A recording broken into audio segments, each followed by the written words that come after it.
បានសក់វែងញ៉ាំអាហារ8មុខនេះថ្ងៃនេះយើងនឹងនាំអ្នកទាំងអស់គ្នាមកស្គាល់អាហារ8មុខដែលជួយពន្លឿនការដោះសក់បាន1ត្រីសាល់ម៉ុនសម្បូរទៅដោយវីតាមីន D អូមេហ្គា 3 និងប្រូតេអ៊ីនជួយឲ្យសក់ដោះបានលឿននិងស្បែកក្បាលមានសុខភាពល្អ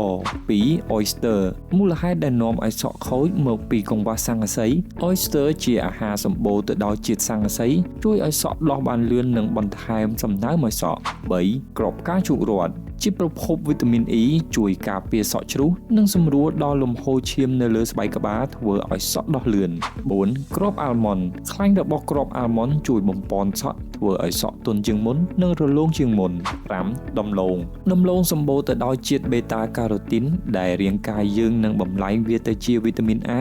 វាជួយផលិតខ្លាញ់ធ្វើឲ្យស្បែកក្បាលមានសុខភាពល្អនិងការពារសក់ស្ងួត6ស្ពៃពុយលែងសម្បូរទៅដោយវីតាមីន A និង C ជួយសម្រួលដល់ការផលិតប្រេងចិញ្ចឹមសក់និងស្បែកក្បាល